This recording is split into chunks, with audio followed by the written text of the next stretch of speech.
In this video, I'll show you how to merge layers in Figma. Start by opening Figma and selecting the file where your layers are located. Once your design is open, go to the Canvas or the Layers panel on the left. Next, select the layers you want to merge. You can do this by holding the Shift key and clicking multiple layers, or by selecting them directly from the Layers panel.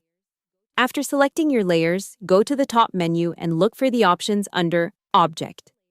From there, choose Flatten if you want to merge the layers into a single image layer. You can also use the shortcut Ctrl E to quickly flatten the selected layers. Keep in mind that flattening will combine the layers into one, making them no longer editable individually. Once applied, you'll see your selected layers turned into a single merged layer in the Layers panel. And that's it. You've successfully merged layers in Figma.